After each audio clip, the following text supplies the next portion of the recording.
O Senhor é o meu pastor, nada me faltará. Muito bom dia para você. Com essas palavras confortantes, nós começamos mais um dia. Temos um pastor presente, temos um pastor que nos assiste nas nossas necessidades, temos um pastor que está ao nosso lado em toda e qualquer circunstância da nossa vida. E é por isso que logo nas primeiras horas pela manhã nos levantamos, nos voltamos para Ele, abrimos o nosso coração, buscamos com todas as nossas forças, porque temos a certeza, sem a companhia dEle, sem a presença dEle ao nosso lado, nós não conseguimos alcançar a vitória nas áreas e nas batalhas que iremos enfrentar no decorrer do dia. Por isso que nesse momento nós somos benditos diante dos olhos dEle, porque somos os primeiros a buscá-lo pela manhã. A palavra de Deus, no livro de Salmo, capítulo 116, o verso 17, a Bíblia diz o seguinte: oferecer-te-ei sacrifícios de ações de graça e invocarei o nome do Senhor. Salmo 116, o verso 17.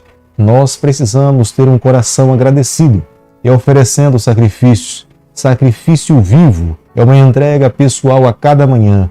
A cada dia nós precisamos renovar o nosso compromisso de pertencermos ao Senhor e dizermos para nós mesmos que nós não temos autoridade sobre a nossa vida, que Ele é soberano sobre cada um de nós e a cada dia nós precisamos renovar esse compromisso de nos colocarmos em Suas mãos. A cada manhã, nesse canal, nós estudamos um capítulo da Palavra do Senhor. E nessa manhã eu convido você a abrir a Palavra de Deus no livro de 1 Crônicas, capítulo 3, o verso 1. Estes foram os filhos de Davi que lhe nasceram em Hebrom. O primogênito, Amnon, de Ainoã, a Jezreelita. O segundo, Daniel, de Abigail, a Carmelita. O livro de Crônicas é tão inspirado quanto qualquer outro livro que nós possamos encontrar na Bíblia.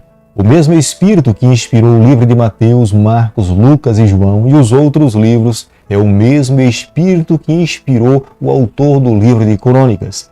Deixarmos de estudar o livro de Crônicas é menosprezarmos a palavra de Deus. Quando estudamos o livro de Crônicas, nós estamos dando um passo no crescimento do reavivamento espiritual. A data do livro de Crônicas, ela é pós-exílica.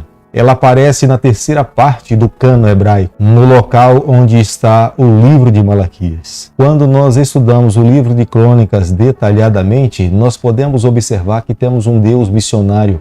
Através das pessoas, das genealogias, os nomes que foram levantados por Deus, o intuito do Senhor era estabelecer um povo forte, uma nação que fosse missionária, uma nação que pudesse representar o seu nome aqui nessa terra, uma nação que pudesse atrair todos os povos da terra a entender que há um Deus Salvador, Criador e que um dia voltaria para buscar todos os filhos que crescem na sua pessoa. O capítulo que nós estaremos estudando nessa manhã, ela tem como foco a tribo de Judá. Algumas razões para isso. A primeira delas, porque nós encontramos na tribo de Judá o principal rei de Israel, o rei Davi.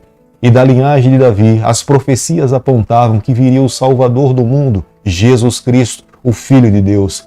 E na plenitude dos tempos, Jesus veio aqui a essa terra, morreu na cruz do Calvário para nos dar o direito da vida eterna. Todo aquele que crê em Jesus Cristo receberá a salvação de Deus. Como nós podemos fazer uma leitura no primeiro versículo do capítulo 3, a figura principal desse capítulo é a pessoa de Davi, cujas profecias apontavam que o seu reino seria eterno. Embora a genealogia de Davi se estende até o exílio babilônico, as pessoas que são mencionadas aqui são as mais importantes, são as mais nobres, embora saibamos que após o exílio babilônico, nós sabemos que a dinastia de Davi se encerra. A própria palavra de Deus confirma que Jesus Cristo provém da linhagem de Davi. Portanto, a dinastia de Davi, a linhagem de Davi, ela é eterna. O capítulo que nós estamos estudando nessa manhã, ele se preocupa em nos mostrar quem são as esposas e os filhos de Davi. Os filhos que foram nascidos lá em Jerusalém. A linhagem de Davi também que se desenvolveu dentro do cativeiro babilônico. E a linhagem de Davi que também procedeu após o exílio babilônico. A genealogia de Cristo é traçada até Davi por meio de Natã, isto é, através da genealogia de Maria. José, marido de Maria, descendia de Davi por meio de Salomão.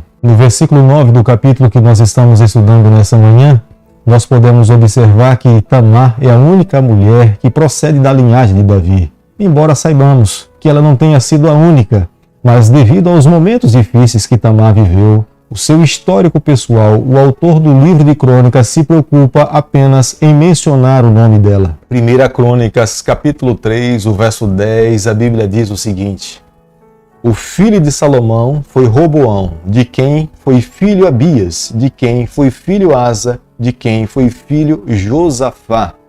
O autor do livro de Crônicas se preocupa dos versos 10 aos versos 16 mencionar, citar os nomes dos reis que descenderam da linhagem de Davi e que provieram do trono de Salomão. O quarto, Salum, que também é chamado de Joacás, na verdade ele era mais velho do que Zedequias, mas reinou apenas 3 meses. Dos versículos 17 ao versículo 20, nós encontramos 7 filhos de Joaquim, mas nenhum deles se tornou seu sucessor. As tábuas encontradas em Babilônia mencionam que eram entregues a Joaquim e a seus 5 filhos rações diárias. Isso comprova, de fato, a existência dos filhos de Joaquim, embora nenhum deles assumiu o reinado de Israel. Eles não assumiram porque estavam no cativeiro babilônico, estava sob o jugo de Babilônia, portanto, não haveria nenhuma condição de poder governar porque estavam cativos. Nós encontramos no versículo 18 o nome de Senazar.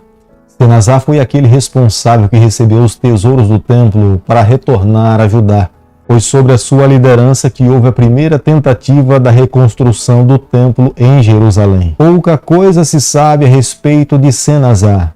Não demorou muito para que ele pudesse ser eclipsado pelo seu sobrinho, Zorobabel, que logo em seguida assume muita importância nos livros de Esdras, Ageu e Zacarias. Zorobabel é um dos líderes que conduz o povo de volta à Palestina após o exílio babilônico no ano 538. Ele é um dos herdeiros do trono de Davi. Zorobabel é um príncipe, junto com Josué, sumo sacerdote, conduziu o povo retornando para a Palestina após o exílio babilônico, depois do decreto de Ciro. No versículo 24 do capítulo que nós estamos estudando nessa manhã, nós nos deparamos com o nome de Odavivas. Ele faz parte da segunda geração de Atos e de Esdras, quando voltou do exílio babilônico no ano 457. A segunda geração dele teria vivido 400 anos antes de Cristo. Portanto, algumas pessoas datam o livro de Crônicas 400 anos antes de Cristo. Embora algumas pessoas acreditem que alguns nomes foram colocados depois do exílio para tornar o livro mais atual,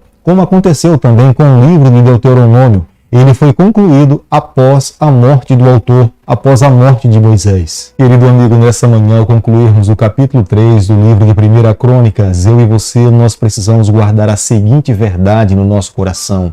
Hoje nós não precisamos temer. Nós temos um juiz, nós temos um governador que está sentado no seu trono. Muito em breve ele mesmo irá proferir as suas palavras: não mais morte, não mais dor, não mais sofrimento, e voltará aqui a essa terra para buscar os seus filhos, para que nós possamos viver com ele por toda a eternidade. Hoje é o dia de estreitarmos o nosso relacionamento com o nosso Supremo Juiz, nos colocando nas suas mãos, renunciando o nosso eu, vivendo as verdades que ele espera que nós possamos viver. A maneira como nós vivemos nessa terra, nós demonstramos a qual reino nós pertencemos, o reino do Senhor ou o reino desse mundo. A maneira como vivemos, nós colocamos e gravamos o nosso nome no livro da vida, ou então estamos dando autoridade para que Deus remova o nosso nome do livro da vida. Portanto, hoje é o dia de estarmos mais próximos, renovarmos a nossa aliança com o nosso Deus. Vivendo dessa forma, o próprio Salvador manterá o nosso nome escrito no seu livro com o seu sangue derramado na cruz do Calvário. Não porque nós tenhamos méritos, mas porque nos tornamos amigos desse juiz. Portanto, através da sua justiça, irá atribuir a cada um de nós e nós iremos desfrutar de toda a eternidade em honra e mérito e glória pelo nosso Salvador Jesus Cristo. O autor do livro de Crônicas, por razões pessoais, ele omitiu e incluiu alguns outros nomes. O objetivo era muito simples, em revelar que da linhagem de Davi havia seres humanos como eu e você, pecadores, mas mesmo assim é dessa linhagem que provém o Filho de Deus, o Salvador do mundo.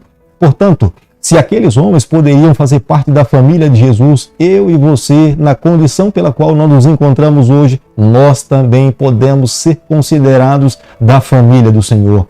O que temos que fazer é aceitar o Senhor, é recebê-lo no nosso coração, é viver o seu evangelho, é vivendo a cada dia ao lado dele que o nosso Salvador irá nos chamar pelo nosso nome para que nós possamos nos encontrar diante dele e viver com ele por toda a eternidade. Querido Pai, nas tuas mãos nessa manhã nós nos consagramos mais uma vez, abrimos o nosso coração, queremos pertencer a ti por completo. Por favor, Senhor, toma conta da nossa vida, molda o nosso ser. Nós oramos, nós pedimos e o fazemos em nome de Jesus. Que o Senhor te abençoe e te guarde. Que Ele faça resplandecer o teu rosto sobre você. Que Ele tenha misericórdia de você. E sobre você, nessa manhã, Ele levante o seu rosto e conceda a sua paz em nome de Jesus. Amém.